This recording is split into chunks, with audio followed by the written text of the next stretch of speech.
اور اس تعلق کی بنا پر ہماری ڈیوٹی کیا ہے. ویری سمپل، بڑا اسٹریٹ فارورڈ ہے. سب سے پہلے کائنات کی بات ہے کہ یہ کائنات کیا ہے، پھر اس کائنات کے ساتھ ہمارا یعنی ہم ہیومنس کا تعلق کیا ہے، اور پھر اس تعلق کی بنا پہ ہماری ڈیوٹی کیا ہے. یہ بالکل پہلے صفحے پہ بات لکھی ہوئی ہے. پھر آگے اگلے جملوں میں اقبال کہتے ہیں کہ جو اعلیٰ شاعری ہے وہ تو مذہب اور اس مذہب کے تھوڑی سی نزدیک آ جاتی ہے، لیکن وہ بھی اس ٹول کے ذریعے اس کو چیک نہیں کیا جا سکتا، جس ٹول کو ہم کیا کہتے ہیں، ریسرچ کہہ لیں یا کچھ کہہ لیں. لیکن فلسفی جو ہے اس کی فیلڈ ہے ہڈن، ٹریس کرے ہڈن ڈاگماز کو اور چیلنج کرے اتھارٹی کو. سو فلسفی جو ہے وہ ہر اتھارٹی کو چیلنج کرتی ہے جس سے بلا جرح تنقید قبول کر لیا گیا ہے، جس کے اوپر کوئی کریٹیک نہیں ہے اس پر فلسفی تنقید کرتی ہے. یہ اس کا کام ہے. ایک ریلیجن ایسا ہے جو اپنی انسانی فکر کی حدود سے نکل کے وہ ریالٹی کا ڈائریکٹ ویژن چاہتا ہے، ڈائریکٹ ویژن آف ریالٹی. اتنا کہنے کے بعد فوراً اقبال نے آگے یہی کہا ہے کہ ڈائریکٹ ویژن آف ریالٹی جو ہے وہ حقیقت کے ساتھ بغلگیر ہونا ہے، اور جو علم دوسرا ہے جس کے مقابلے میں ڈائریکٹ ویژن آف ریالٹی یعنی religious experience direct vision of reality دیتا ہے مذہب کے راستے سے، تو اس کے مقابلے میں دوسرا جو علم ہے ڈائریکٹ ویژن آف ریالٹی کے برعکس، وہ علم بمقابلہ ڈائریکٹ ویژن آف ریالٹی وہ یہ ہے کہ ہم اس کو، میں یہاں پہ اقبال کے اصل الفاظ تو مس کر رہا ہوں، لیکن میں پھر اب جو اگلا سٹیپ ہے اس میں بولتا ہوں کہ وجدان اور فکر کا جو فرق ہے وہ ڈائریکٹ ویژن آف ریالٹی وجدان کا کام ہے اور فکر جو ہے وہ تھاٹ ہے. سو یہاں سے اقبال ایک اسی دوسرے صفحے سے آگے بڑھتے ہیں. انٹیویشن اور فکر تھاٹ ان دونوں کا مقابلہ تن جائزہ لیتے ہیں، اور اس مقابلہ تن جائزے میں مختلف فلاسفرز کے ریفرنس دیتے ہیں. بالکل شروع میں انہوں نے جو ریفرنس دیا ہے وہ پروفیسر وائٹ ہیڈ کا ہے، اور اس کے مطابق انہوں نے کہا ہے کہ مذہبی واردات میں بھی عقل کا ایک عنصر موجود ہوتا ہے. خود اقبال کی شاعری میں بھی یہ جملہ ہمیں ملتا ہے کہ کسے خبر کے جنوبی ہے صاحب ادراک. تو وہ مذہب کے اندر بھی تعقل کا عنصر پایا جاتا ہے پروفیسر وائٹ ہیڈ کے بقول. اور پھر پروفیسر وائٹ ہیڈ کے ہی بقول آگے اقبال نے ایک جملہ لکھا ہے کہ every age of religion is the age of rationalism, کہ مذہب کا ہر عہد جو رہا ہے دنیا میں وہ ریشنلزم کا، عقلیت کا ہی عہد تھا. اس سے یہ ثابت کرنے کی کوشش کی ہے اقبال نے کہ پروفیسر وائٹ ہیڈ کے قد کے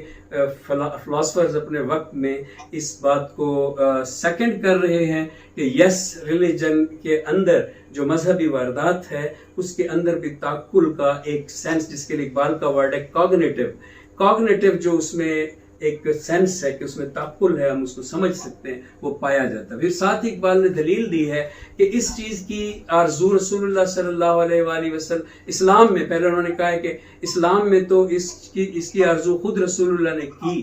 رسول اللہ صلی اللہ علیہ وآلہ وسلم نبوت سے پہلے ہمیشہ ایک دعا مانگا کرتے تھے کہ اللہم ارینی حقائق الاشیاء کما ہی، کہ اے اللہ مجھے دکھا دے اشیاء کی حقیقت کہ وہ کیسی ہے. اور ہم جانتے ہیں کہ یہ تو رسول اللہ کو جب نبوت ملی تو اس دعا کو اللہ تعالیٰ نے رینڈرڈ فارم میں رسول اللہ کو قرآن کے ذریعے عطا کیا اور کہا کہ قل رب زدنی علما. تو حقائق اشیاء والی ہی وہ دعا رہی، لیکن اس میں اپنا ایک الفاظ ایسے اختیار کر لیے گئی کیونکہ حقائق اشیاء فی الحقیقت تو اس تک رسائی ممکن نہیں ہو سکتی. تھنگ ان اٹ سیلف کیا ہوتا ہے، شے فی ذات کیا ہوتی ہے، بقول کانٹ کوئی بھی نہیں جانتا، اور یہ ایک کنکلوڈڈ ٹروتھ ہے کہ واقعی کوئی بھی نہیں جانتا. سو یہاں پہ اقبال نے جو ہے رسول اللہ صلی اللہ علیہ وسلم کی اس مثال کے ساتھ کہ اسلام نے ہی آغاز کر دیا تھا کہ وہ حقائق اشیاء کو جاننے کی دعا کرتے تھے رسول اللہ صلی اللہ علیہ وسلم. اس سے آگے جب ہم چلتے ہیں تو اقبال نے اس میں The Research Rational Foundation in Islam. اچھا جی، اس کے بعد ہے کہ اقبال نے آگے چل کے کہا ہے کہ کچھ آیات دی ہیں اور پھر کہا ہے، پھر لکھا ہے کہ دراصل قرآن کریم کی روح جو تھی، spirit of Quran was against the spirit of Greek philosophy. Quran کی جو روح تھی وہ بیسیکلی یونانی فلسفے کے اگینسٹ تھی، لیکن شروع کے مسلمان اسٹوڈنٹس نے، ارلیئر مسلم اسٹوڈنٹس کے الفاظ ہیں وہاں پہ، انہوں نے اس کو سمجھنے میں کوتاہی کی اور نہیں سمجھ پائے. معتزلہ بھی لکھے الفاظ نے، نام لکھا اقبال نے ان کا، اور نہیں سمجھ پائے اشاعرہ بھی. دونوں جو ہے early students of philosophy, early students of logic and early students of knowledge of Islam ہیں، تو یہ نہیں سمجھ پائے ارلی اسٹوڈنٹس. لیکن 200 سال بعد جا کے، 300 سال بعد جا کے غزالی کو پہلی بار احساس ہوا کہ بہت بڑا ڈفرنس ہے. اور اقبال نے وہاں سقراط کے اور افلاطون کے نام سے یہ لکھا ہے کہ ان کو تو دے ہیٹڈ کا کوئی مترادف لفظ ہے، ڈسپائزڈ اس طرح کا لفظ ہے. دے ڈسپائزڈ سینسری پرسپشنز. اور یہاں سر بیٹھے ہوئے ہیں. فلسفے میں ایک چیز جو بہت زیادہ اسٹوڈنٹس کو پڑھائی جاتی ہے، ہر کلاس کے اسٹوڈنٹس کو بار بار پڑھائی جاتی ہے، وہ یہی ڈفرنس ہے جو سبجیکٹیو اور آبجیکٹیو نالج کا جو ڈفرنس ہے.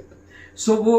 یونانی فلسفی اتنے زیادہ حق میں تھے ڈیڈکٹیو ریزننگ کے، اور اتنے زیادہ خلاف تھے انڈکٹیو امپیریکل ریزننگ کے، کہ افلاطون نے لٹرلی کہہ دیا تھا ڈیموکریٹس کی کتابوں کے بارے میں کہ burn the books of Democritus. So یہاں پہ یہ جو آج بات میں نہیں کر رہا ہوں، فرسٹ ٹائم کسی مسلم نے جب اس کو ریئلائز کیا ہے کہ there is the difference between Quran and between Greek philosophy, وہ پہلا شخص غزالی تھا. یہ اقبال نے کہا کہ غزالی نے ایک طرح کی ایک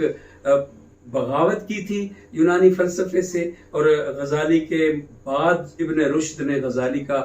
جواب دینے کی کوشش کی، اور اقبال نے افسوس کا اظہار کیا اس ابن رشد کے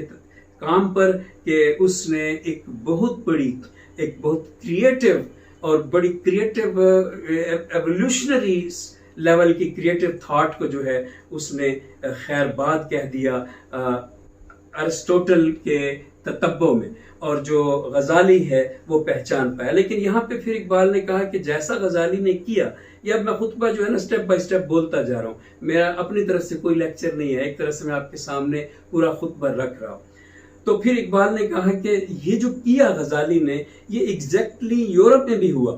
اور یورپ میں یہ کام کیا ہے کانٹ نے، اور کہا کہ ان دونوں میں ریزیمبلنس اس حد تک ہے غزالی اور کانٹ کے اس حوالے سے کام میں کہ حیرت ہوتی ہے کہ کریٹیک آف پیور ریزن ہو یا تحفت الفلاسفہ ہو، ان دونوں کا جو مغز ہے، ان دونوں کا جو کرکس ہے وہ سیم ہے. ریزلٹس دونوں کے الگ ہیں، کانٹ الگ نتیجے پہ پہنچتا ہے اور غزالی الگ نتیجے پہ پہنچتا ہے، لیکن دونوں کو آبجیکشن ایک ہی ہے کہ میٹا فزکس جو ہے وہ ان اپروچیبل ہے، اور ہم عقل کے ذریعے نہ خدا کو اور نہ ہی میٹا فزکس کے کسی اور کانسیپٹ کو پروو کر سکتے ہیں. عقل نارسا ہے. اور کانٹ کے حوالے سے اقبال نے یہاں لکھا کہ کانٹ کے اس عمل سے یہ ہوا کہ یورپ نے ڈاگما کو ایتھکس سے الگ کر دیا، عقائد کو اخلاقیات سے الگ کر دیا، اور عقائد کے لیے گنجائش چونکہ نہیں چھوڑی تھی کریٹیک آف پیور ریزن نے، تو وہ فائنلی اس پہ مہر لگا دی کہ چونکہ عقائد کی تو گنجائش نہیں ہے، وہ آؤٹ کر دیے اور اخلاقیات کو باقی رکھا. اور اس کا نتیجہ اقبال نے کہا یہ نکلا کہ یورپ میں یوٹیلیٹیرین تھاٹ جو ہے وہ ڈیولپ ہو گئی کہ چلیں جی اگر اخلاقیات ہی دیکھنی ہے تو افادیت پسندی کے نقطہ نظر سے دیکھی جائے، اور گریٹر گڈ کا نظریہ سامنے آیا، اور اخلاقیات کو افادیت پسندی کے ہی نقطہ نگاہ سے دیکھا جانے لگا. اور آج ہم اس کا نتیجہ دیکھتے ہیں کہ گےازم یا لیسبنزم بھی وہاں پہ جو ہے وہ اخلاقی طور پہ ایک بہترین عمل ہے، اور اتنا ہی اچھا عمل ہے جتنا کہ ایک لڑکا اور لڑکی کی شادی ہو، اتنا ہی گیز کی شادی کا عمل بھی ویسا ہی ہے. سو یہ اس افادیت پسندی کا جب اقبال کو پتہ بھی نہیں تھا کہ کل ایسا ہوگا، اس کا نتیجہ